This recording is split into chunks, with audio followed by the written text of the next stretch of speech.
Capítulo 1. Deus fala. E Deus os abençoou e lhes disse. Gênesis 1, 28. Não importa onde você mora, não importa o que você faz todo dia. Há uma coisa que você faz todo dia. Você fala. Desde o inicial. Já é hora de levantar. Até o final. Boa noite, preciso dormir. Você fala. No quarto, no banheiro, corredor ou cozinha, no carro, na loja, na fábrica e no escritório. Você fala. Com seu cônjuge, filhos, amigos, familiares, vizinhos e colegas. Você fala. É o que os seres humanos fazem, quase sem interrupção e muitas vezes sem pensar. Como isso é importante para a vida humana? A habilidade da comunicação é uma das coisas que nos separam do restante da criação. Somos pessoas e falamos. Precisamos reconhecer quão verborrágicas as nossas vidas realmente são. A palavra em si não gera peso. Falar parece normal, comum, sem importância, inofensivo. Contudo, poucas coisas que fazemos são mais importantes que isso. E sobre toda essa normalidade, há uma grande dificuldade. Uma guerra de palavras que travamos todos os dias. Eis aí alguns modos comuns pelos quais expressamos a nossa batalha com palavras. Nunca pensei, quando estávamos juntos, que ele falaria comigo do jeito que fala agora. Não posso acreditar no que eu estou ouvindo quando meu filho fala comigo. Ela desligou o telefone no meio da conversa. Meus pais nunca falam comigo, a não ser quando eu estou em apuros. Ele só fala gentilmente comigo quando quer alguma coisa. Ele fala tanto que fica difícil de conversar. Eu não gosto do jeito que ela fala com as outras pessoas. Parece que nunca temos tempo suficiente para conversar. Ele falou por um bom tempo, mas não faço ideia do que queria dizer. Por que sempre acabamos com uma discussão? O que aconteceu? Nós éramos tão achegados e agora quase nunca conversamos. Eu sinto que passo o dia todo intervindo nas discussões dos meus filhos. Sim, ele pediu perdão, mas eu estou tendo muita dificuldade nisso. O que ele falou foi cruel. Eu queria que nossa família pudesse passar o dia inteiro sem alguém gritar com os outros. Eu não sei por que eu perco meu tempo falando, não parece fazer a mínima diferença. Nunca chegaremos a um acordo se todos ficarem falando juntos. Ela sempre tem que ter a última palavra. Ele sempre fala gentilmente comigo quando estamos em público. Às vezes acho que seria melhor se parássemos totalmente de nos falar. Todas essas são expressões que famílias usaram em aconselhamentos comigo. Vistas em conjunto, elas captam a dificuldade com palavras que todos nós temos. Quem dentre nós nunca foi ferido pelas palavras de outro? Quem nunca se arrependeu por ter dito algo?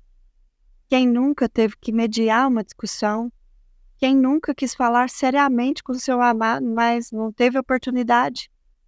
Quem dentre nós pode falar? Minhas palavras são sempre adequadas à situação e são sempre faladas gentilmente. Esse livro trata desse mundo da fala. O mundo que existe por trás da calma e da bondade públicas que todos somos capazes de exibir. Se você pode dizer, eu não tenho problemas com as minhas palavras, então não precisa prosseguir adiante. Mas se você reconhece que, assim como eu, ainda há uma guerra de palavras em sua vida, se há ainda evidência de dificuldades para uma comunicação apropriada e amorosa, se há ainda espaço para o crescimento no seu mundo da fala, então esse livro é para você. O propósito deste livro não é apenas mostrar o alto padrão de Deus e então nos lembrar como estamos longe disso. A maioria de nós está dolorosamente ciente da distância entre onde estamos e onde Deus quer que estejamos. Não, este livro visa ser um livro de esperança. É um livro sobre mudanças, e mudanças que são possíveis por causa da pessoa e da obra do Senhor Jesus Cristo. Jesus é a palavra, aquela que é a única esperança para as nossas palavras. Somente nele encontramos vitória em nossa guerra de palavras. Escrevi este livro porque eu estou convencido de que não entendemos quão radicalmente o Evangelho pode mudar o modo que entendemos e resolvemos os nossos problemas de comunicação. Não precisamos desanimar. Não temos de viver presos e não temos de nos entregar ao cinismo, o que é uma grande tentação nesse mundo duro e corrupto. Este livro contém muita esperança, porque está embasado em 4 princípios fundamentais que podem mudar a sua vida. 1. Deus tem um plano maravilhoso para as nossas palavras, que é muito melhor que qualquer plano que nós possamos traçar sozinhos. 2. O pecado mudou radicalmente a nossa agenda para as nossas palavras, resultando em muita dor, confusão e caos. 3. Em Cristo Jesus encontramos a graça que provê tudo o que precisamos para falar como Deus planejou que falássemos. E 4. A Bíblia simples e claramente nos ensina como ir de onde estamos para onde Deus quer que nós estejamos. Em cada capítulo deste livro consideraremos o plano de Deus, nosso pecado, sua graça e o mapa das Escrituras. Minha oração é de que isto guie você a uma nova consciência do projeto de Deus para os seus filhos, a uma nova percepção sobre o conflito pessoal com o pecado, a uma confiança renovada na graça abundante de Deus e uma sabedoria bíblica prática que resulte em uma vida de conversas que honrem mais a Deus e beneficiem mais os outros. Nossa conversa, o mundo real. Viajamos atravessando a Filadélfia em silêncio. Finalmente, conseguimos uma noite a sós e ainda assim, nada falamos durante a viagem. Não era para ser assim. O silêncio era ensurdecedor e parecia durar horas, mesmo tendo sido de apenas alguns minutos. Em nossas mentes estávamos ambos relembrando o que tinha acontecido, comentando a nossa dor e reafirmando a nossa inocência. Finalmente, não durou muito para o silêncio ser quebrado. Pediu-se e recebeu-se perdão. E novamente estávamos desfrutando da companhia um do outro, em vez de apenas nos tolerarmos. Tudo começou de maneira muito inocente e típica. Ambos estávamos no final de uma longa sexta-feira, no final de uma longa semana. Ambos tínhamos a própria agenda para a noite e as próprias expectativas para o outro. Ambos fomos mais exigentes do que dispostos a servir. E assim, rapidamente, nos ressentimos quando um acusou o outro nos planos para a noite. Finalmente, ambos falamos a partir desse ressentimento. Acusamos em vez de ouvir e criticamos em vez de nos percebermos. Cada um desistiu do outro e se escondeu no casulo da própria dor e raiva. Você deve estar pensando, pô, que jeito depressivo de começar um livro supostamente cheio de esperança. Mas esse encontro trivial numa noite comum da família Tripp captura tudo o que esse livro trata.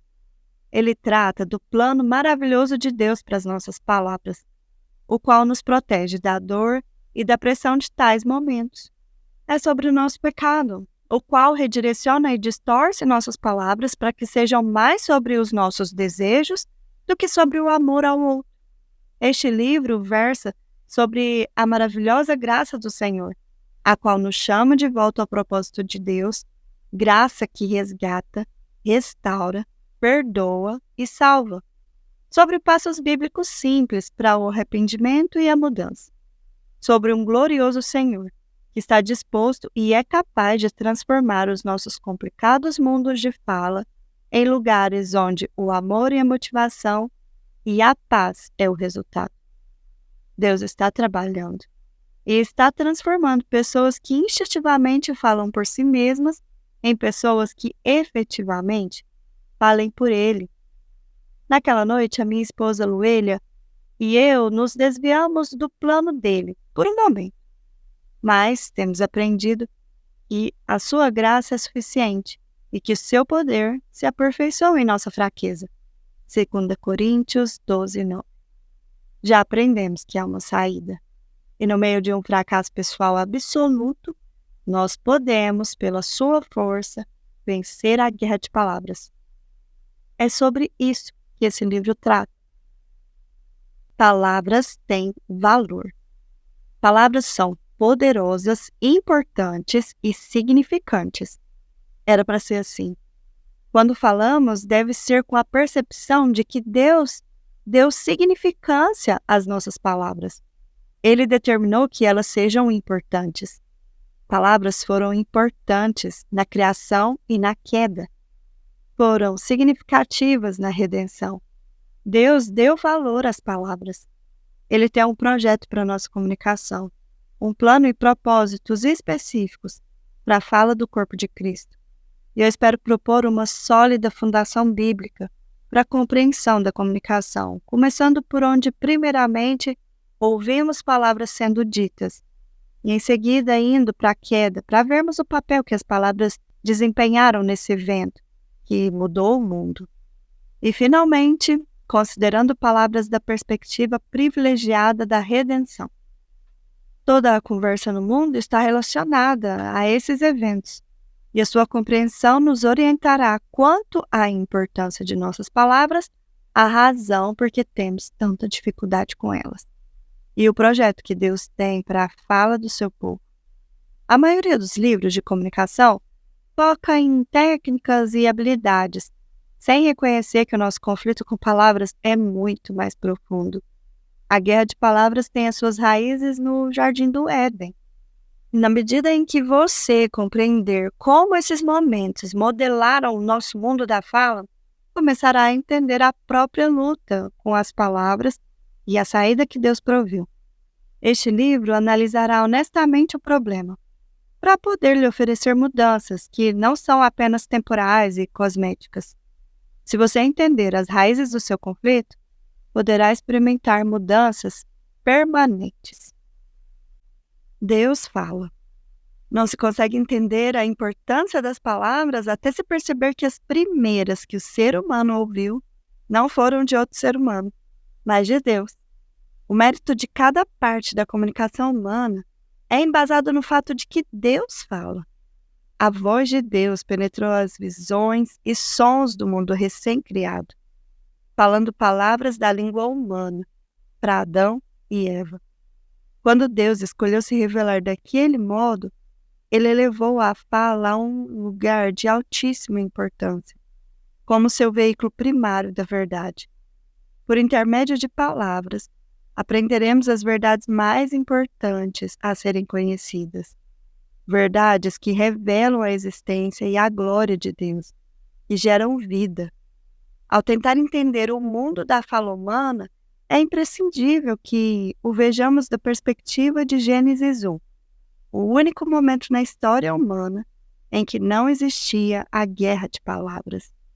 Em Gênesis 1, o mundo da comunicação era de paz, de verdade e de vida. Palavras nunca tinham sido usadas como armas. A verdade nunca havia sido usada para destruir. Palavras eram sempre ditas em amor, e a comunicação humana nunca rompera os vínculos da paz.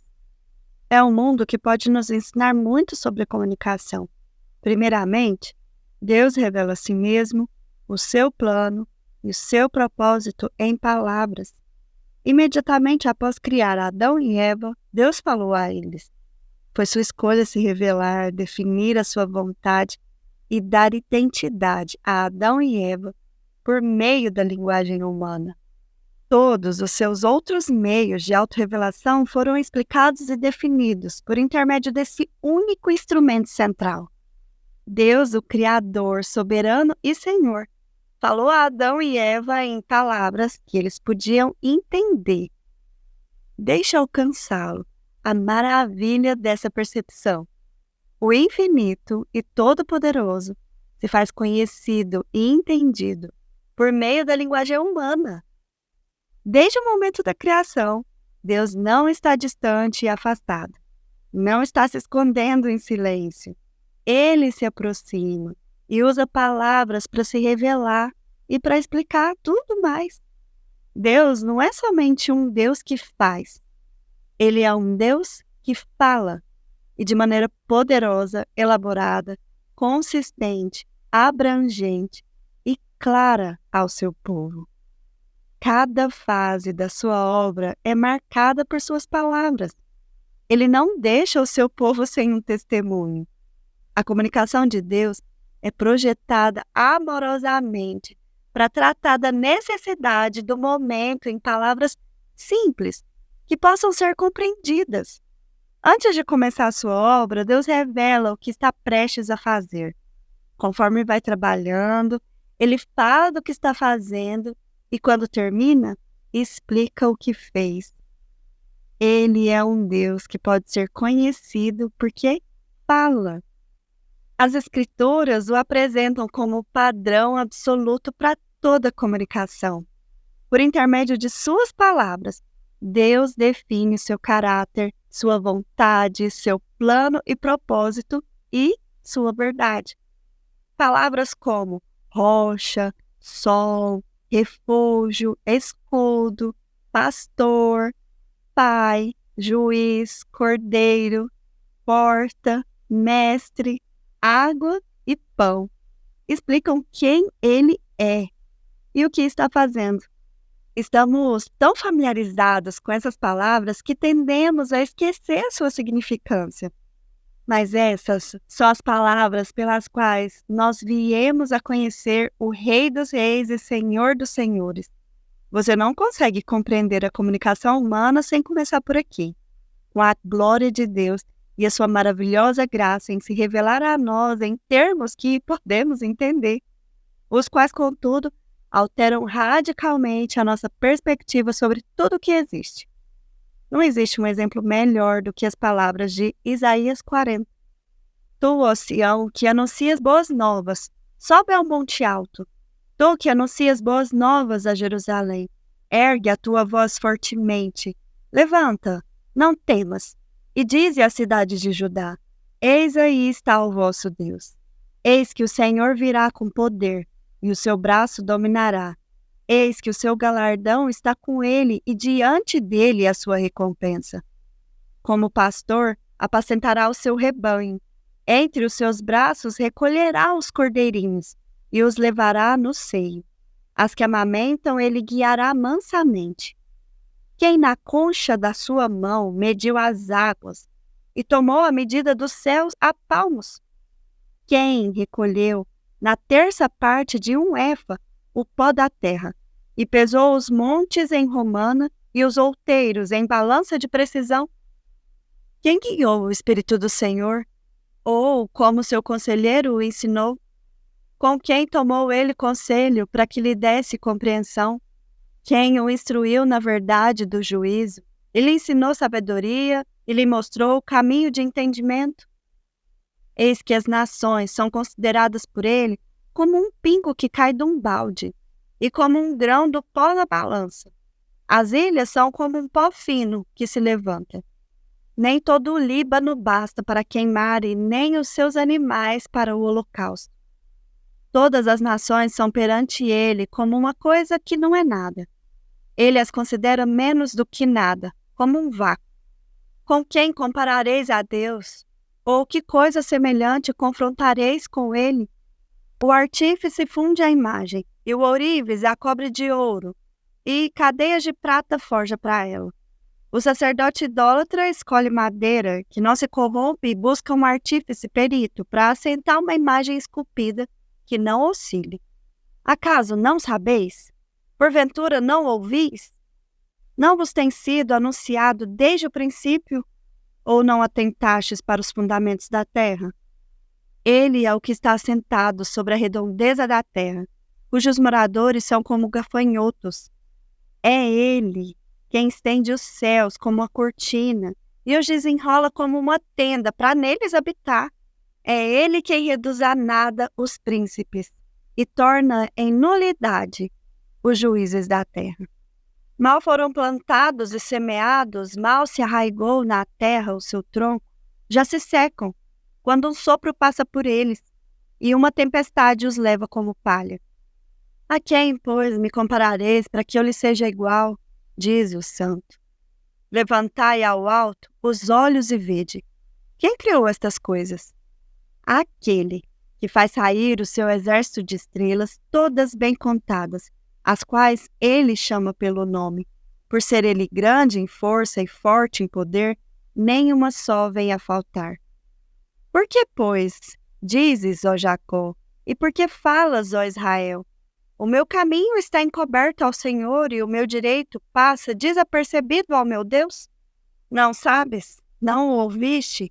Que o eterno Deus, o Senhor, o Criador dos fins da terra, nem se cansa e nem se fatiga? Não se pode esquadrinhar o seu entendimento.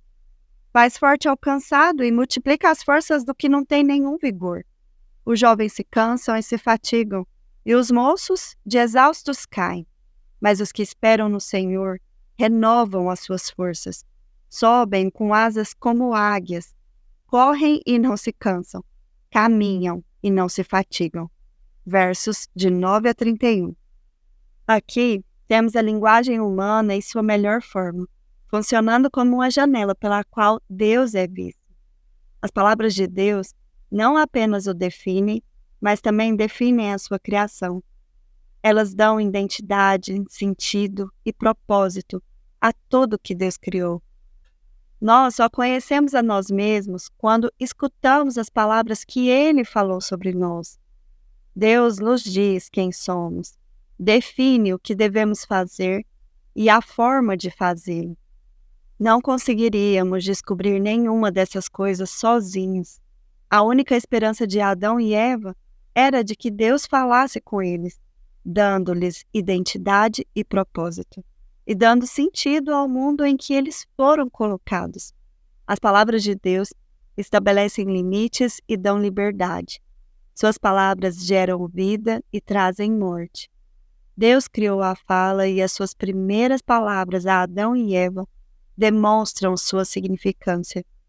Palavras têm valor. Palavras revelam, definem, explicam e modelam. O povo fala. Enquanto investigamos a comunicação da perspectiva da criação, também precisamos perceber que Adão e Eva falam. Talvez esse ponto seja muito óbvio para mencionar, mas não devemos deixar de observar sua importância. A habilidade de Adão e Eva de se comunicarem com palavras os tornou singulares em toda a criação. Eles podiam compartilhar com o outro seus pensamentos, desejos e emoções. Eram como Deus, podiam falar. Ao dar-lhes essa habilidade, Deus estava definindo o formato de suas vidas. Não há nada de que dependamos mais do que a nossa habilidade de dar e receber informações. Em uma conversa tranquila durante um café, em uma conversa tensa no aeroporto tumultuado, ao justificar por que chegamos atrasados em casa, ou não fizemos uma tarefa no trabalho, nós falamos. Ao ensinar as nossas crianças ou intervindo em uma discussão, em um longo debate do Congresso ou em um debate intenso com um amigo, as pessoas falam. Com um calmo boa noite, com palavras de desafio atlético, com palavras românticas de amor, com palavras de correção e repreensão, raiva e irritação. As pessoas falam. No meio do confuso burburinho de uma plataforma de trem na Índia, com as vozes de crianças voltando da escola para a casa de Soe, as pessoas falam. As palavras conduzem a nossa existência e os nossos relacionamentos. Elas modelam as nossas observações e definem nossas experiências. Passamos a realmente conhecer outras pessoas por meio de conversas.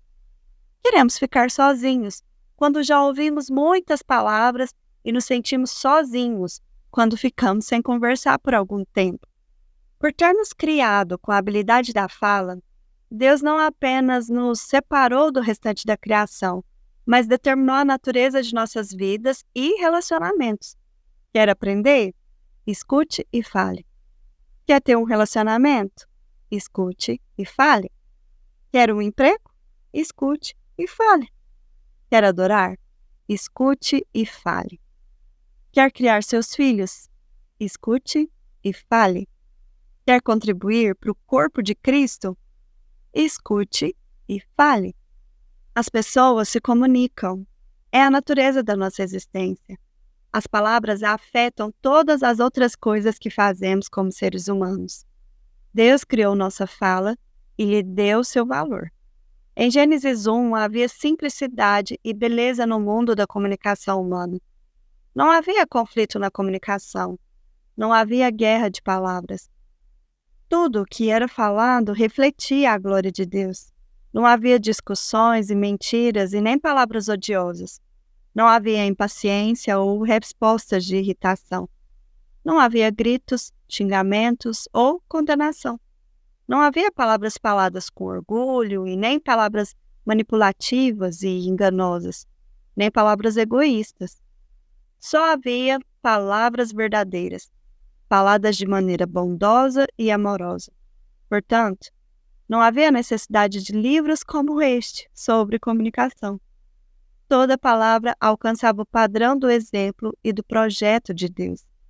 Infelizmente, o mundo de Gênesis 1 já se foi há tempo. O maravilhoso dom da comunicação se tornou fonte de muito pecado e sofrimento. Muitas vezes os seres humanos falam e ignoram o projeto de Deus, destruindo o que Ele fez. Enquanto olhamos maravilhados para trás, para Gênesis 1, temos de olhar para frente, para o dia em que a guerra de palavras terá cessado, quando estaremos com Deus e seremos como Ele, falando apenas como Ele planejou, para sempre. Palavras interpretam. Há mais uma coisa que podemos aprender em Gênesis 1, sobre palavras. Palavras definem, explicam e interpretam. Embora Adão e Eva fossem pessoas perfeitas, vivendo num mundo perfeito, em um relacionamento perfeito com Deus, eles ainda precisavam que Deus falasse com eles. Seu mundo precisava de definição.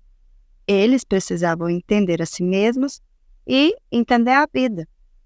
Tudo precisava ser interpretado. E para isso, Adão e Eva eram dependentes de Deus. Eles não conseguiriam descobrir as coisas por si mesmos. Quaisquer descobertas que eles fizessem sobre o mundo e as suas vidas precisariam ser explicadas e definidas pelas palavras de Deus. Palavras interpretam. A comunicação humana, assim como a de Deus, existe para organizar, interpretar e explicar o mundo ao nosso redor. Desde as pequenas explicações ingênuas que vêm de boca de criança. Mamãe, eu sei como os balões funcionam. As perguntas perscrutadoras de adolescentes. Por que é tão importante ser virgem antes do casamento? Até as perguntas frustradas dos adultos.